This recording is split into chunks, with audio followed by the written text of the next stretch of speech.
आज से करीब 6.5 करोड़ साल पहले धरती का मौसम काफी सुहाना था। चारों तरफ पेड़ पौधे, सूरज की धूप, समुद्र से आती ठंडी ठंडी हवाएं और ये डायनासोर। परंतु यहाँ डायनासोर के अलावा एक और प्रजाति भी था जो आकार में बहुत ही छोटा था और ये आज के चूहे जैसा दिखता था। असल मायनों में यही हमारे प्राचीन पूर्वज थे और आगे चलकर हम इन्हीं से विकसित होने वाले थे। ये थे मैमल्स यानी स्तनधारी जीव। आपकी जानकारी के लिए मैं बता दूं कि डायनासोर्स अंडे देते थे, लेकिन मैमल्स अंडे नहीं देते हैं। हम इंसान भी एक मैमल हैं। उस वक्त ये मैमल्स डायनासोर्स के डर से जमीन के अंदर बिलों में छुप कर रहते थे और इनकी यही खासियत इनके लिए वरदान बनने वाला था। जब ये सारे जीव आराम से धरती में अपना जीवन बिता रहे थे, उस वक्त एक 10 किलोमीटर के डायमीटर वाला एक एस्टेरॉयड सीधे धरती की ओर बढ़ रहा था। धरती के ग्रेविटेशनल फील्ड में घुसते ही इसका रफ्तार एकाएक और तेज हो गया। प्रत्येक सेकंड के साथ साथ ये धरती के करीब और करीब बढ़ता जा रहा था। करीब 70,000 किलोमीटर प्रति घंटे के रफ्तार से ये धरती के वायुमंडल में प्रवेश करता है। धरती के वायुमंडल में घुसते ही घर्षण की वजह से ये एक आग के गोले में बदल गया। इसकी चमक इतनी अधिक थी कि इसके 800 किलोमीटर के रेडियस में आने वाले सभी जीव पूरी तरह से अंधे हो चुके थे। ये जीव इसे देख नहीं पा रहे थे, लेकिन वो इसे महसूस कर सकते थे। एस्टेरॉयड जमीन से टकराता है और एक बहुत ही भयंकर विस्फोट होता है। ये विस्फोट इतना शक्तिशाली था कि इसके टकराते ही पृथ्वी की लाखों मीट्रिक टन धातु अंतरिक्ष में चला गया। विस्फोट वाली जगह पर एक 180 किलोमीटर चौड़ा और 20 किलोमीटर गहरा गड्ढा बन गया। इस गड्ढे का सारा मैटर आसमान में धूल के एक बड़े बादल का निर्माण किया। इतने बड़े टक्कर की वजह से भूकंप की तरंगे धरती के क्रस्ट में कई किलोमीटर दूर तक चली गई। इस वजह से समुद्र में विशालकाय लहरों का निर्माण हुआ और एक के बाद एक सुनामी की लहरें चारों तरफ बढ़ने लगी। धरती के महाविनाश की प्रक्रिया का आरंभ हो चुका था। इस विस्फोट में रेडिएशन की मात्रा इतनी बढ़ गई कि इसके 800 किलोमीटर के दायरे में आने वाले सभी जीव जलकर पूरी तरह से राख बन गए। पादपों के अंदर मौजूद सारा जल इस गर्मी के कारण भाप में बदल गया। इस महाविनाश में उड़ने वाले जीव इन जमीनी खतरों से बच गए थे, लेकिन ये तो बस महाप्रलय की शुरुआत थी। विस्फोट की वजह से जो लाखों मीट्रिक टन धूल और पत्थर अंतरिक्ष में गया था, ठीक 40 मिनट बाद वो आग के गोले के रूप में धरती पर बरसने लगे। साथ ही धूल का एक बहुत बड़ा तूफान 20,000 किलोमीटर प्रति घंटे की रफ्तार से मौत लेकर आ रहा था। ये धूल के बादल कई किलोमीटर मोटे थे, जिसकी वजह से धरती पर सूरज की रोशनी का पहुंच पाना असंभव हो गया था। कई सालों तक धरती पर सूरज की रोशनी पहुंच ही नहीं पाई और इसके परिणाम स्वरूप धरती पर पेड़ पौधों की लगभग सारी आबादी खत्म हो गई थी। इस बादल ने धरती को चारों तरफ से ढक लिया था। विस्फोट के 90 मिनट्स बाद धरती का तापमान 150 डिग्री सेल्सियस तक चला गया। इसकी वजह से जो डायनासोर विस्फोट के इलाकों से बहुत दूर थे, वे भी इस गर्मी से बच नहीं पाए।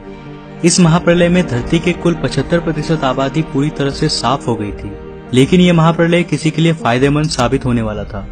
डायनासोर का अंत एक नए प्रजाति के लिए सुनहरा अवसर था। मैमल्स, इन्होंने खुद को इस महाविनाश से बचा लिया था। अत्यंत गर्मी से बचने के लिए ये जमीन के अंदर रहने लगे और जिंदा रहने के लिए इसने सब कुछ खाना शुरू कर दिया। इन डायनासोर्स के अवशेष आगे चलकर हमें भविष्य में मिलने वाला था, जिससे आज हम इनके अस्तित्व का अनुमान लगा सकते हैं। महाप्रलय के कुछ लाख साल बाद अब धरती पूरी तरह डायनासोर से मुक्त हो चुकी थी और धरती पर एक नई शुरुआत की प्रक्रिया चल रही थी। इस नई दुनिया में हमारे प्राचीन पूर्वज समय के साथ साथ विकसित हो रहे थे। अब ये आकार में पहले से काफी बड़े हो चुके थे, परंतु ये अब भी दिखने में हमारी तरह बिल्कुल नहीं लग रहे थे, क्योंकि इसे आगे चलकर कई अन्य प्रजातियों में विकसित होना था। आज से करीब 4.7 करोड़ साल पहले अब धरती का वातावरण लगभग पूरी तरह से आज के समान बन चुका था। इस वक्त धरती का तापमान 24 डिग्री सेल्सियस था और धरती का एक दिन करीब 24 घंटों का होता था। इस वक्त धरती के सारे महाद्वीप लगभग पूरी तरह जानी पहचानी थी। केवल एक नए भूभाग की रचना बाकी रह गई थी। धरती के टेक्टोनिक प्लेट्स में एक बार फिर से हलचल हुई, जो धरती के दो बड़े बड़े द्वीपों को एक दूसरे के पास ले जा रही थी। ये वही भूभाग है जहां आज इस वीडियो को देखने वाले अधिकतर लोग रहते हैं। ये है इंडिया, जो एशिया महाद्वीप की ओर तेजी से बढ़ रहा था। इन दोनों द्वीपों के आपस में टकराने की वजह से एक नए भू श्रृंखला का निर्माण हुआ, एक नई पर्वत श्रृंखला, हिमालय। और ये है दुनिया की सबसे ऊंची चोटी, माउंट एवरेस्ट। इस पर्वत श्रृंखला में गिरने वाला बर्फ आगे चलकर कई नदियों का निर्माण करने वाला था। जो भविष्य में दुनिया के लगभग आधी आबादी को पीने का पानी मुहैया कराने वाली थी। लेकिन यहाँ धरती पर अब भी कुछ कमी रह गई थी। धरती पर अभी भी कोई चीज लापता थी। वे थे हम मनुष्य। लेकिन परिस्थितियां अब बदलने वाली थी। आज से 40 लाख साल पहले अफ्रीका के पूर्वी इलाके में एक नए पर्वत श्रृंखला का निर्माण हुआ, ईस्ट अफ्रीकन रिफ्ट वैली। ये पर्वत यहाँ आने वाले मानसूनी हवाओं के लिए एक अवरोध बन गई थी और इस वजह से यहाँ के जंगलों में बारिश आनी बंद हो गई। यहीं इसी जंगल में रहते थे एप्स। ये पेड़ के ऊपर रहते थे जहाँ उनको खाने की कोई कमी नहीं थी। इस वजह से ये हमेशा पेड़ों पर ही रहते थे। लेकिन अब यहाँ समय के साथ साथ सूखा पड़ने लगा। बिना बारिश के जंगल पूरी तरह साफ हो गई और इन एप्स के लिए खाने की समस्या उत्पन्न हो गई। खाने की तलाश में इन्होंने पेड़ों से उतरने का निर्णय लिया। यह है एडिपिथेकस रेमिडस। ये हमारे पूर्वज थे जिन्होंने एक बहुत बड़ा निर्णय लिया था। इनका दिमाग एक संतरे जितना बड़ा था और आकार में ये महज 4 फीट लंबे होते थे। कई हजार सालों के विकास क्रम के बाद हमारे पूर्वज अब 2 पैरों पर चलने लगे। इससे ऊर्जा कम खर्च होती थी और ये चलते हुए भी खा सकते थे। अब इनका दिमाग भी तेजी से बढ़ रहा था। ये धीरे धीरे होशियार बन रहे थे। समय के साथ साथ विकास की प्रक्रिया चलती रही। हमारे पूर्वज धीरे धीरे विकसित होने लगे और इनका दिमाग भी धीरे धीरे बड़ा होने लगा। समय के साथ साथ इन्होंने पत्थरों से हथियार बनाना सीख लिया। अब शिकार करना काफी आसान हो गया था। समय के बीतने के साथ साथ हमारे पूर्वजों ने आग को काबू करना सीख लिया। आग की खोज हमारे पूर्वजों के लिए सबसे बड़ी खोज थी। ये उन्हें गर्मी, रोशनी और अंधेरों में सुरक्षा देती थी और इसी वजह से अब परिवार भी बनने लगे। हमारे पूर्वज अब साथ साथ रहने लगे। इससे वे सुरक्षित रहते थे। आग में पका मांस को चबाने में कम ऊर्जा खर्च होती थी और इसी वजह से ये ऊर्जा अब इनके दिमाग में खर्च होने लगी। हमारे पूर्वजों का दिमाग अब काफी बड़ा हो चुका था।